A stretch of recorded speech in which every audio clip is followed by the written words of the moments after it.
Hello. ہاں علامہ افو خان. ہاں بھائی. ہاں حضرت میں کیا کہہ رہا ہوں، میں یہ پوچھنا تھا. پہلے نام بتائیے. فیروز. ہاں بتائیے. ہاں حضرت یہ پوچھنا تھا کہ مطلب خوشو جو لفظ ہے خوشو کے معنی کیا ہوتا ہے؟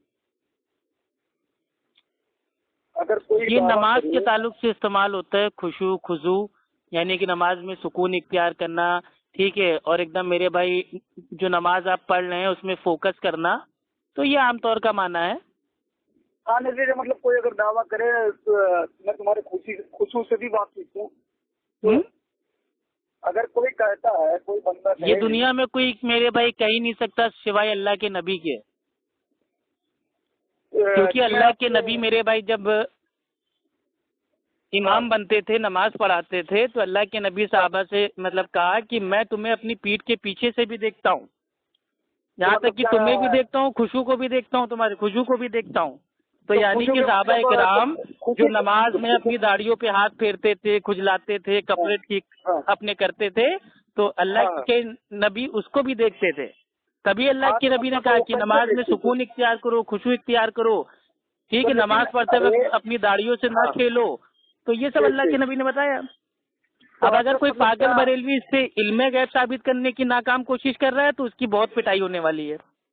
نہیں اگر کوئی حضرت یہ بولے کہ مطلب کیا وہ آقا علیہ السلام پیچھے گھوم کے دیکھتے تھے کیا؟ پیچھے گھوم کے نہیں، یہ اللہ کے نبی کا معجزہ تھا کہ اللہ کے نبی اپنے پیچھے بھی دیکھتے تھے. بات نہیں ہو رہی ہے، مطلب ان کو دکھتا تھا کہ نہیں نہ دکھنا. ہاں دکھتا تھا نا میرے بھائی، وہی تو کہہ رہے ہیں. یہ تو اللہ کے نبی نے کہا کہ میں تمہیں اپنے پیچھے سے بھی دیکھتا ہوں. ہاں تو مطلب پیچھے دیوار کے پیچھے غائب ہوا کہ نہیں؟ دیوار کے پیچھے نہیں اس میں آیا ہوا ہے بھیا. کہاں دیوار، کہاں یہ الفاظ کہا کہ آپ نے ڈال دیا معاذ اللہ. میں تمہارے پیچھے کھڑا ہوں، خشوع دیکھو دل کی میرے پیچھے کھڑے ہیں نا کہ دیوار کے پیچھے کھڑے ہیں. یہ دیوار کا الفاظ آپ نے نبی کے اوپر میرے بھائی جھوٹ باندھ دیا ہے. بخاری شریف کی حدیث ہے اور حدیث کا نمبر ہے 109 کہ جو جانتے مجھ سے میری طرف جھوٹ بولتا ہے، منسوب کرتا ہے، اس کا ٹھکانہ جہنم ہے. ٹھیک ہے، تو یہ بتاؤ مطلب پیٹھ کے پیچھے جاننا یہ کیا ہے؟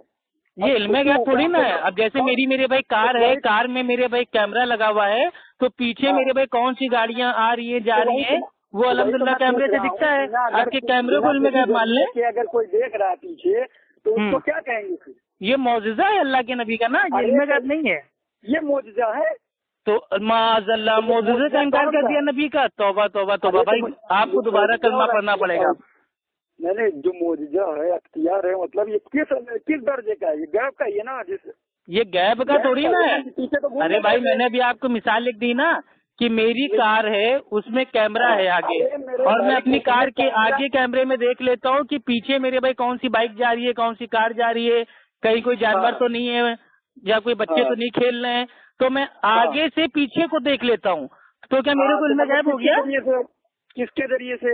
کس کے ذریعے سے؟ وہ جو کیمرہ پیچھے لگا ہوا ہے اس کے ذریعے سے. ہاں تو حضور صلی اللہ علیہ وسلم کس کے ذریعے؟ اللہ کے نبی کی جو آنکھیں آگے لگی ہوئی ہیں اس میں اللہ تعالیٰ نے اتنی پاور دے دی ہے کہ وہ پیچھے کا بھی دیکھ لیتی ہے. یہ کہاں لکھا ہے؟ ارے بخاری کی حدیث ہے میرے بھائی. تو معاذ اللہ تمہارا یہ ماننا ہے کہ اللہ کے نبی کی 4 آنکھیں تھیں، مطلب 2 آنکھیں اور 2 پیچھے؟ توبہ توبہ اللہ اکبر. ہم نے کہا نہیں. تو آپ ہی تو کہہ رہے ہو. جب میں آپ سے کہہ رہا ہوں اللہ کے نبی کی 2 آنکھیں تھی اور وہ اپنی 2 آنکھوں سے سامنے کا بھی اور پیچھے کا بھی دیکھ لیتے تھے 360 ڈگری. تو 360 ڈگری اللہ کے نبی کو دیکھنے کی یہ اللہ سبحانہ و تعالیٰ نے صلاحیت دی تھی اور یہ معجزہ ہے. یہ صرف اللہ کے نبی دیکھ سکتے تھے نماز میں. وہ اختیار ہے جو ان سے چھپی ہوئی ہے، ٹھیک ہے، وہ تو غیبی ہوئی نا. وہ غیب تھوڑی نا ہے میرے بھائی. غیب اس کو کہتے ہیں. دیکھیے علم غیب کی تعریف آپ کو بتا دیں جو آپ کے عالموں نے آج تک آپ کو بھائی آج تک بتائی نہیں ہوگی. علم غیب کا معنی ہوتا ہے ایسا علم جو بنا حواس خمسہ کے پتہ چل جائے، یعنی کہ نہ بنا دیکھے، نہ بنا سونگے، نہ بنا محسوس کیے. تو دیکھے نا، تو اللہ کے نبی کو دیکھ کے بتا رہے ہیں تو یہ علم غیب ہی نہیں رہا. دیکھ رہے ہیں نا، تو کہاں دیکھ رہے ہیں؟ ارے جہاں تک پاور ہے آنکھوں کی. اور تم کیسے دیکھ رہے ہو؟ کیا دیکھ رہے ہو تم؟ تو کیمرے. چلیے اب ہم آپ کو سمجھا دیتے ہیں ایک اور علمی بات، ٹھیک ہے، جو بھی ہو سکتا ہے یہ بھی بات آپ کے عالموں نے آپ کو نہ بتائی ہو.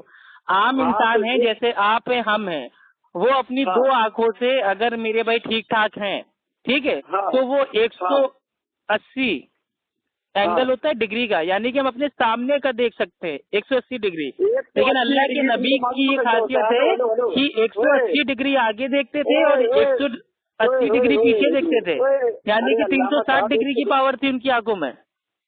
ارے 160 ڈگری پاور تھی. 360 میرے بھائی 360 ڈگری. ہاں اب یہ تم نے اس کو سمجھا دیا گھما پھرا کے. تو گھما پھرا کے بھائی یہ حقیقت ہے، بخاری کی حدیث ہے میرے بھائی، آپ کی حدیث نہیں سمجھ میں آتی؟ ارے جو نماز میں وہ داڑیوں جاتے تھے وہ رکوع کرتے تھے، لیکن حضور صلی اللہ علیہ وسلم نے کیا فرمایا؟ خشوع اور خضوع یہ کیا ہوتا ہے کہ نماز میں دھیر کے ساتھ فوکس کر کے نماز پڑھنا. لیکن صحابہ کرام کیا کرتے تھے، جب نماز پڑھتے تھے تو نماز پڑھتوں میں اپنی داڑیوں سے کھیلتے تھے، کوئی کھجلاتا تھا، کوئی لباس اپنا ٹھیک کر رہا ہوتا تھا. تو اللہ کے نبی اس کو بھی دیکھتے تھے کہ اس کا جو فوکس ہے وہ نماز سے میرے بھائی ہٹا ہوا ہے. تو یہ اس کا معنی ہے، نہ کہ یہ کہ اپنی دونوں آنکھوں سے صحابی کے دلوں کا حال جان جاتے تھے. دلوں کا حال تو صرف اللہ سبحانہ وتعالیٰ جاننے والا ہے. تم خالی بول رہے ہو، وہ بول رہا ہوں حدیث پڑھو. وہ خضوع کہاں لکھا ہے اس میں؟ کون سا؟ وہ خضوع کہاں لکھا ہے؟ خضوع پڑھو، حدیث پڑھو، حدیث. ارے تو حدیثی تو پڑھیے بخاری شریف کی نا، کہ اللہ کے نبی میرے بھائی نماز پڑھا رہے تھے اور نماز پڑھتے. متن پڑھو نا. عربی آپ کے لیے حجت نہیں ہے بھائی، یہ تو میں کہیں سے ماننے والا ہی نہیں ہوں. دیکھیے آپ ہیں حنفی مقلد، اور حنفی مقلد اردو ہی نہیں سمجھ پاتا ہے تو عربی کہاں سے سمجھے گا؟ تو یہ تو میرے بھائی بکواس بات ہے. اور رہی بات عربی کی، تو عربی میں تو آپ کے وہاں دین اسلام میں آپ کا جو خود ساختہ بنایا ہوا ہے اس میں کچھ نہیں موجود ہے. عربی میں نہ آپ سلام پڑھتے ہو یا نبی سلام علیکہ، یہ دیکھیے اردو میں سلام ہے. آپ لوگ جو کنڈے مناتے ہو، 11ویں مناتے ہو، 12ویں مناتے ہو، یہ بھی عربی میں اس کا کوئی نام حدیث سے ثابت نہیں ہے. تو آپ لوگ کے وہاں عربی حجت نہیں ہے پیارے بھائی. وائس بڑی کر رہے والے، وائس بڑی کر رہے ہو. نہیں، وائس بڑی ہو جائے چھوٹی ہو جائے وہ میرے لیے کوئی حجت نہیں ہے. میرے لیے بات آپ کی سمجھ میں آ جائے وہ زیادہ بڑی ہے. ارے بار بار دیکھو، جس نے بھی اپنی مرضی چلائی اس کا ٹھکانہ تحقیق جہنم میں بنا لیتے ہو. خشوع کا لفظ تم نے کہاں سے لایا ذرا بتاؤ تو ہم. وہی تو بتا رہا ہوں میرے بھائی. کہاں؟ یہ میرے بھائی حدیث آتی ہے بخاری شریف میں، ٹھیک ہے. اور میرے بھائی پڑھو نا. ارے وہی بتا رہا ہوں نا مانا تمہیں. اب کوئی حدیث ٹانگ سے ڈھونڈنا گھومتا ہوں گلے میں. کون سے لفظ کا معنی میں لیا تم نے؟ لفظ وہ تو دیکھنا پڑے گا نا یار. ایک چیز بتاؤ، کامن سینس کی بات ہے. میں کہیں راستے میں ہوں، آپ فون کر رہے ہو اور کہہ رہے ہو عربی میرے کو پڑھ کے بتاؤ. کیا میں گھر کے باہر مارکیٹ جاتا ہوں تو کیا میرے پہ پورے گلے میں اپنی پوری بخاری شریف باندھ کے جاتا ہوں کیا؟ یہ تو وہی بات ہو گئی کہ راتوں رات تم فون کر دو، کہہ دو کہ یہ ہو گیا، یہ کہاں لکھا ہے، وہ کہاں لکھا ہے. حد ہے میرے بھائی. تو مطلب میں آپ کہاں سے لے کے آئے یہ الفاظ جو آپ نے سوال پوچھا خشوع کا خضوع کا؟ یہ کون سی حدیث سے آپ لے کے آئے؟ پوچھا ہی نہیں. خضوع ہم نے پوری ریکارڈنگ میں پوچھا ہی نہیں. ابھی میرے بھائی اسی آڈیو میں آپ نے پوچھا ہے فون کر کے. ہم نے خضوع نہیں. ابھی آپ کو واپس بھیجے. ارے خشوع خضوع دونوں ایک ہی ہے نا میرے بھائی. ہم مانا استعمال ہوتے ہیں. یہ خشوع خضوع ہم مانا ہے. نماز میں دھیر اختیار کرنا، سکون اختیار کرنا، نماز پہ فوکس دینا، اسی کو عام طور پہ بولتے ہیں خشوع خضوع. یعنی کہ نماز کو ایک دم اطمینان سے پڑھنا، غور و فکر سے پڑھنا. آپ کیا پڑھ رہے ہیں اس پہ دھیان دینا، نماز میں کھو جانا، مگن ہو جانا، اس کا نام ہے میرے بھائی خشوع خضوع. یہ کوئی علیحدہ کوئی مخلوق تھوڑی نا ہے خشوع خضوع. نام ہے کون سے لغت سے آپ نے لایا؟ ارے لغت آپ کے لیے حجت تھوڑی نا ہے. آپ کے لیے میرے بھائی جتنا دیکھیے، آپ کے لیے امام کا قول حجت ہے اور بریلویوں کا امام ہے افو خان. تو افو خان جو سمجھا دے اس کو آگ بن کر کے مان لیجئے. اور آپ کے میرے بھائی فاروق خان لیپ ٹاپ بابا کہتا ہے کہ ہم تو سنی ہیں، ہمارے لیے اتنا ہی کافی ہے کہ اللہ کے نبی نے فرمایا، ہمارے لیے اتنا ہی کافی ہے کہ اعلیٰ حضرت فرماتے تھے. تو آپ کے لیے اتنا ہی کافی ہے کہ افو خان نے کہہ دیا. زیادہ وہ کہاں لکھا ہے، کون سی لغت میں آیا ہے، یہ سب آپ کے لیے پوچھنے کا کوئی حق نہیں ہے. ہلو. اور اگر آپ کو واقعی دلیل چاہیے بالکل حدیث کے نمبر کے ساتھ، عربی متن کے ساتھ، میں سب آپ کو دے دوں گا. ایک شرط ہے، فاروق خان لیپ ٹاپ بابا کو دے جوتے کتے کی طرح آپ کو مارنا پڑے گا. گھبرا رہے ہو؟ فاروق خان لیپ ٹاپ بابا اس کو آپ کو کتوں کی طرح لتھاڑ کے گھسیٹ کے دے جوتے لاتم اس کو مارنا پڑے گا. کیونکہ اس نے بیچ عوام میں کہا ہے کہ ہم تو سنی ہیں، ہمارے لیے اتنا ہی کافی ہے کہ اللہ کے نبی نے فرمایا،